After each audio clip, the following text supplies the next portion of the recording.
ഞാൻ പട്ടിണി കിടന്നിട്ട് പോലും എനിക്ക് വെയിറ്റ് കുറയുന്നില്ല എന്ന് പറയുന്ന ഒരുപാട് ആൾക്കാരുണ്ട്. അവർ ശ്രദ്ധിക്കേണ്ടത് മെയിനായിട്ട് ഫസ്റ്റ് അവരുടെ ഒരു ബ്ലഡ് റിപ്പോർട്ട് എടുക്കുക. അവരുടെ LFT, RFT, തൈറോയ്ഡ് റിപ്പോർട്ട്, അവരുടെ ലിവർ ഫംഗ്ഷൻ, അവരുടെ ട്രൈഗ്ലിസറൈഡ്സ്, അതായത് ലിപ്പിഡ് പ്രൊഫൈൽ, ഇതൊക്കെ എടുക്കുക. പിന്നെ അവർക്ക് എന്തെങ്കിലും ഇൻസുലിൻ ടോളറൻസ് ഉണ്ടോ എന്നുള്ളതും കൂടെയൊക്കെ ചെക്ക് ചെയ്ത് ഈ റിസൾട്ട്സ് എല്ലാം ഓക്കെ ആണെങ്കിൽ പിന്നീട് അവർ ശ്രദ്ധിക്കേണ്ടത് അവരുടെ ഡയറ്ററി ഇൻടേക്കാണ്.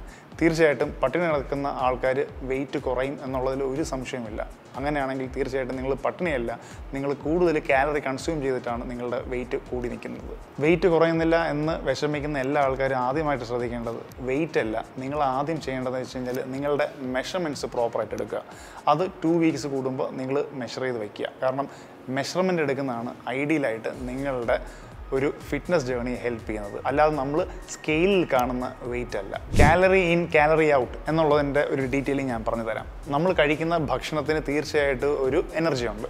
നമ്മൾ ഒരു ദിവസം സ്പെൻഡ് ചെയ്യുന്നത് എത്ര എനർജിയാണെന്നുള്ളത് ഓരോ ആളുടെ ഇൻഡിവിജ്വലായിട്ടുള്ള അയാളുടെ ആക്ടിവിറ്റീസിനെ വെച്ചിട്ടാണ്. എൻ്റെ കാലറി ഇൻടേക്ക് 1800 ആണെങ്കിലും എൻ്റെ കാലറി എക്സ്പെൻഡിച്ചർ, അതായത് ഒരു ദിവസം എൻഡ് ചെയ്യുമ്പോൾ എൻ്റെ ടോട്ടൽ എനർജി എക്സ്പെൻഡിച്ചർ എന്ന് പറയുന്നത് 2500 ആണെങ്കിൽ 2500 മൈനസ് 1800 എന്ന് പറയുന്നത് 700 കാലറിയാണ്. അതായത് 700 കാലറിയുടെ ഡെഫിസിറ്റിലാണ് ഞാൻ നിൽക്കുന്നത്.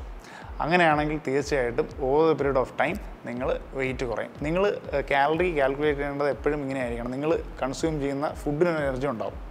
ഓക്കെ, അതേപോലെ നിങ്ങൾ ഒരു ദിവസം സ്പെൻഡ് ചെയ്യുന്ന കാലറിക്ക് ആ ഒരു കാലറിയുടെ കാൽക്കുലേഷൻ കാണും. ആ തമ്മിലുള്ള ഡിഫറൻസ് ആണ് നിങ്ങളുടെ കാലറി ഡെഫിസിറ്റ് ആണോ അല്ലെങ്കിൽ നിങ്ങൾ കാലറി സർപ്ലസിലാണോ എന്നുള്ളത് നിർണ്ണയിക്കുന്നത്. നിങ്ങൾ 2500 കാലറീസ് ആണ് നിങ്ങളുടെ കൺസപ്ഷൻ എങ്കിൽ നിങ്ങളുടെ കാലറി എക്സ്പെൻഡിച്ചർ 1800 ഉള്ളെങ്കിൽ തീർച്ചയായിട്ടും നിങ്ങൾ 700 കാലറി സർപ്ലസിലാണ് നിൽക്കുന്നത്. അങ്ങനെ ഒരു പ്രോഗ്രസ്സിലാണ് നിങ്ങൾ പോകുന്നതെങ്കിൽ തീർച്ചയായിട്ടും നിങ്ങളുടെ വെയിറ്റ് നിങ്ങൾ ഗെയിൻ ചെയ്യും. വെയിറ്റ് ലോസിൻ്റെ ഏറ്റവും ഈസിയസ്റ്റ് ഫോർമുല എന്ന് പറയുന്നത് നിങ്ങൾ കഴിക്കുന്ന ഭക്ഷണത്തിനേക്കാളും കൂടുതൽ എനർജി സ്പെൻഡ് ചെയ്യുക എന്നുള്ളതാണ്.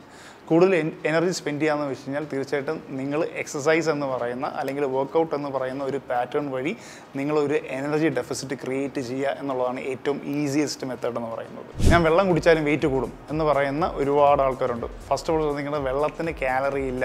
അതുകൊണ്ട് വെള്ളമല്ല നിങ്ങളുടെ കൾപ്രിറ്റ്, നിങ്ങൾ കഴിക്കുന്ന ഭക്ഷണ പദാർത്ഥങ്ങൾ തന്നെയാണ്. വെയിറ്റ് കുറയാൻ വേണ്ടി മരിച്ചിടന്ന് കാർഡിയോ ചെയ്തിട്ടും യാതൊരു ഫലവുമില്ല. കാരണം വെയിറ്റ് കുറയുന്നതിൻ്റെ അടിസ്ഥാനം എന്ന് പറയുന്നത് തീർച്ചയായിട്ടും കാലറി ഡെഫിസിറ്റിൽ വരിക, അതിനോടൊപ്പം തന്നെ പ്രോപ്പറായിട്ട് നിങ്ങളുടെ വെയിറ്റ് ട്രെയിനിങ് നിങ്ങൾ കാൽക്കുലേറ്റഡ് ആയിട്ട് ചെയ്യുക. അതിനോടൊപ്പം തന്നെ നിങ്ങൾക്ക് പ്രോപ്പറായിട്ടുള്ള റെസ്റ്റും റിക്കവറിയും ഉണ്ടോ എന്നുള്ളതും കൂടെ ആലോചിക്കുക.